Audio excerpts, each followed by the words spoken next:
Hello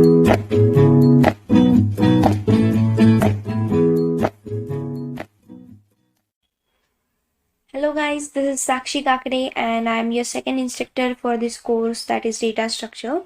So in today's session we are going to see some of the basics that are required for data structure, that is array and structure. So me and Sonal Palve, we both are working on this course for you guys. Yes, I am very excited and hope that you people are also excited. So let's get started. So what is exactly arrays? An array is a collection of elements of the same type that are referenced by a common name. Or else we can say that arrays are a collection of elements of similar data types. Means that it will hold the elements which consist of same data type. Suppose I am storing marks of 5 students. Then the marks, all the marks will be of same data type, that is integer. So in that case I am storing elements that are all of same data type. So this is basically an array. And then compared to the basic data type, that is integer, float and char, it is an aggregate or derived data type. Yes, arrays and structure both are called as derived data types. Then all the elements of an array occupy a set of continuous memory location. Yes, this is a very important point to remember, that whenever we are storing elements in an array, then each and every element will be stored at a continuous memory location. That is, if in case I am storing 2 elements in my array, so that the memory location of this and this will be exactly adjacent, or we can say that they are stored in continuous memory location. So this is a very important point to remember, guys. Then again, why need to use array type? Yes, this question comes in your mind, that why we should use arrays. For this, consider the following issue. Suppose we have a list of 1000 students and marks of an integer type. So if using the basic data type, that is integer, we will declare something like the following. So can you imagine, guys, how the code and how lengthy it will be? Yes, I have given the code over here. See how long the code will be. For to storing the mark of 1000 students, I have to write the different variable names for 1000 students. So will it be possible for you to do this, guys? No. And this thing is exactly not at all expected from us. So for this purpose we use arrays. Again, by using an array we just declare like this. So how we can declare arrays? So for declaring an array, first I need to write the data type of that array. So in this case, as I am storing the marks of 1000 students, so the data type for that will be integer. First we have to write the data type, then array name. Array name I have to write. We for writing the array name we have to use the rules of identifiers. The rules for writing the array name is exactly similar to the rules of identifiers. And after writing the array name in square bracket, we used to write the instance or the number of elements that we are going to store. So in this case, as I am going to store 1000 marks of 1000 students, so I have given the instance as 1000. Again, this will result 1000 continuous memory location for storing the students marks. As I have said earlier, that all the marks of this 1000 students, they will be stored in continuous memory location, that is after each other, or we can say that in adjacent position. So graphically this can be depicted as in the following figure. So I have shown below how we can show that in the way of diagram. So remember this, that whenever we are going to store n elements in an array, so that the index position of this array will goes from 0 to n minus 1 position. That is, the array position will vary from 0 to n minus 1 position. In this case, as I am storing 1000 marks of 1000 students, so my index position will vary from 0 to n minus 1, that is 1000 minus 1, and that will be 999. Are you getting it, guys? And my 0th index position will store the marks of first student. Similarly, my first index position will store the marks of second student, and in this way it will goes on. So I have given a very simple example for your better understanding, guys. So in this case, let us suppose that I am storing 5 elements of integer data type. So I have given the data type as integer and the array name I have given as simply array, and I'm storing 5 elements in this. This is my instance in square brackets. So how it will be, see, as I'm storing 5 number of elements, so my index position will vary from 0 to n minus 1, that is 0 to 5 minus 1, and that will be 4. So see, you can see here that my index position are varying from 0 to n minus 1. Remember this, in arrays always the index position will start from 0. It will neither start from 1 nor from 2 and nor from any other number. It will always starts with a 0 index position. So in this case, the array position will vary from 0 to 4. And see guys, you can see that my a of 0, that is 0th index position, is storing the first value of the array. Again, first index position is storing second value of the array, and similarly it will goes on. Again, these elements are stored at continuous memory location, as we know this. Now this absolutely has simplified our declaration of variable. Yes, this has simplified it. Again, we can use index or subscript to identify each element or location in the memory. Hence, if we have an index of j index, stud mark j index would refer to the jth index element in the array of stud mark, as I have shown this earlier. For example, stud mark 0 will refer to the first element of the array. Again, thus by changing the value of j index, we could refer to any element in the array. Also, so array has simplified a declaration and of course manipulation of the data. Now arrays. For example, to declare an array of 30 characters that construct a people name, we could declare. I have explicitly taken this array character array because this is some bit little different to other data types. So if as I have given over here the data type character, so yes, it will store characters in this array. So as I have given the instance, my index position will vary from 0 to n minus 1, that is 0 to 29. But what in the case of character array is that the last position will always be stored for /0. So my 29th position will always be stored for /0. So this is how I have shown that through diagram, that the 0th index position will store the first character. Similarly, it will goes on. Then I have given examples of the one-dimensional array declaration. Yes, let us discuss some little points about dimensions. That there are 3 types of dimensional arrays. First is one-dimensional, then second is two-dimensional, and third is multi-dimensional array. So up till now, the examples we have seen are totally are or all examples were of one-dimensional arrays. These are the examples of one-dimensional arrays. That is, here in the first example, the integer data type is given, so this arrays will store integer values. This will store 20 elements, this will store 50 elements.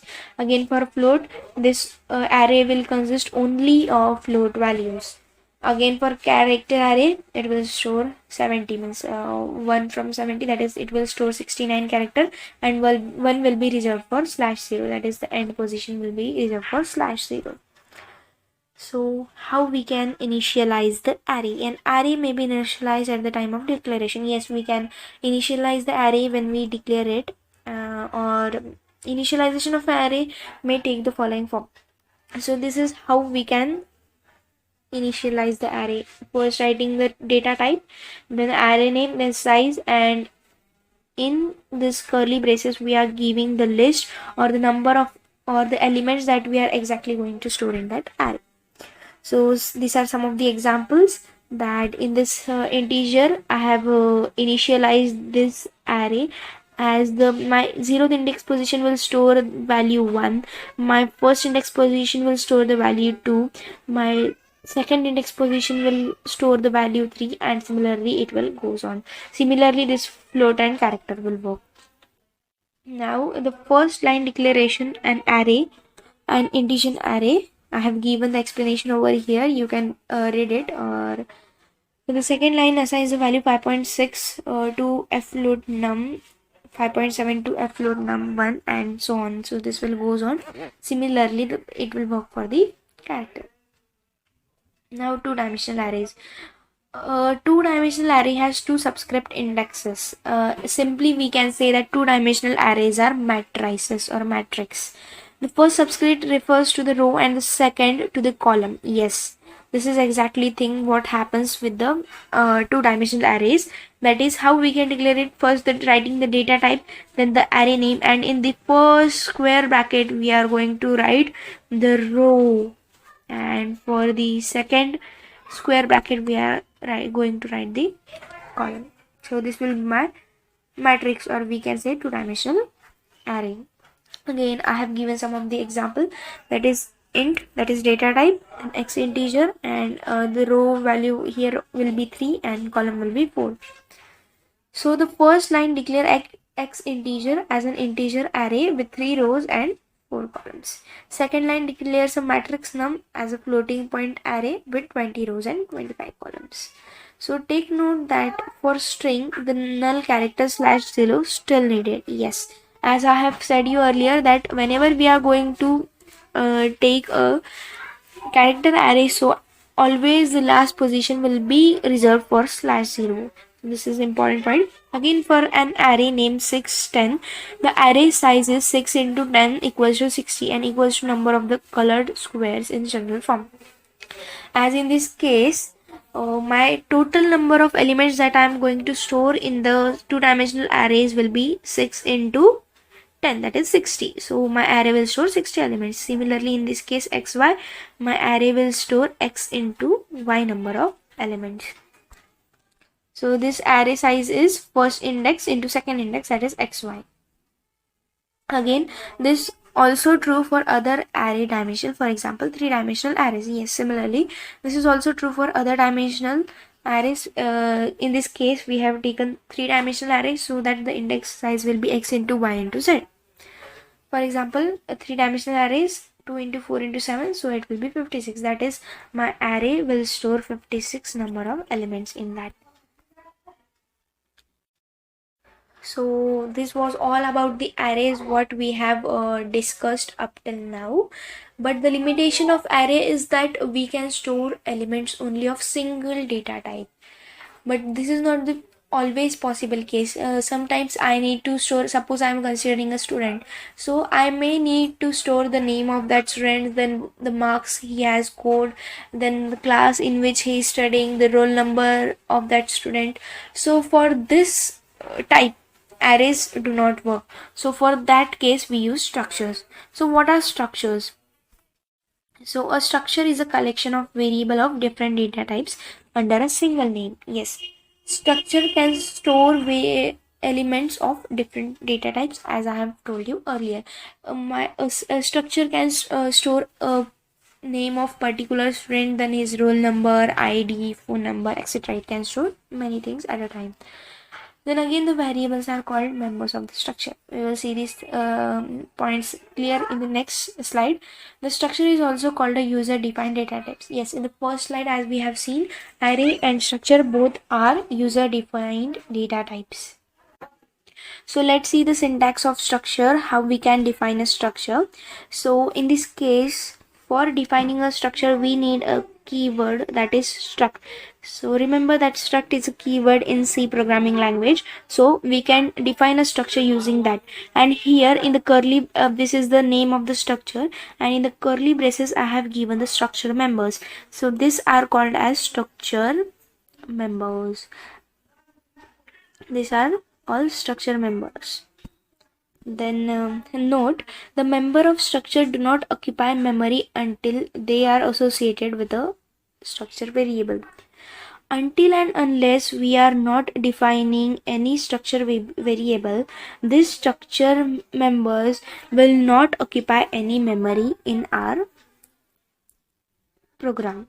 So let us see one example of this. In this case, here I have taken the struct keyword and student is my structure name, and this all are the structure members. So here the name, roll number, marks, character, gender, and long int, phone number, this all are structure members. Multiple variables of struct student type can be declared as struct student s1, s2, s3. So these are the structure variables, how we can define them. After this curly braces we can define this struct student, or else we can write this in void main also. So let's see how we can define a structure. So each variable of structure has its own copy of member variables. Again, the member variables are accessed using the dot operator or member operator. So in this case, whenever I want to operate a structure member, I need to use the dot operator with the structure variable. So we will see that with an example in the next slide. So for example, st1.name is a member variable name of st1 structure variable, while st3.gender is a member variable gender of s3 structure variable. Let's see that with the example. So here in this case, as we have taken the example, struct student, struct is a keyword, student is my structure name, this all are the structure members, and this is the structure variable. We are initializing the struct student as this name will be given to this this will be stored in this character name, and this id will be stored in this int id. Similarly, this f will be stored in the gender, and this will store in the phone number. So in this way we can store or initialize the struct student variables. Or while printing, see in this case I am accessing the structure members by using dot operator. You can see over this that I have used dot operator to access the structure members. That is st1 dot name will display the name of student 1.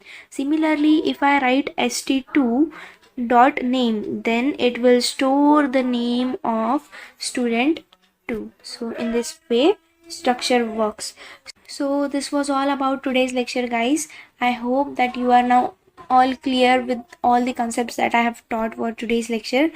Yes, so see you guys in the next lecture, and till then, goodbye.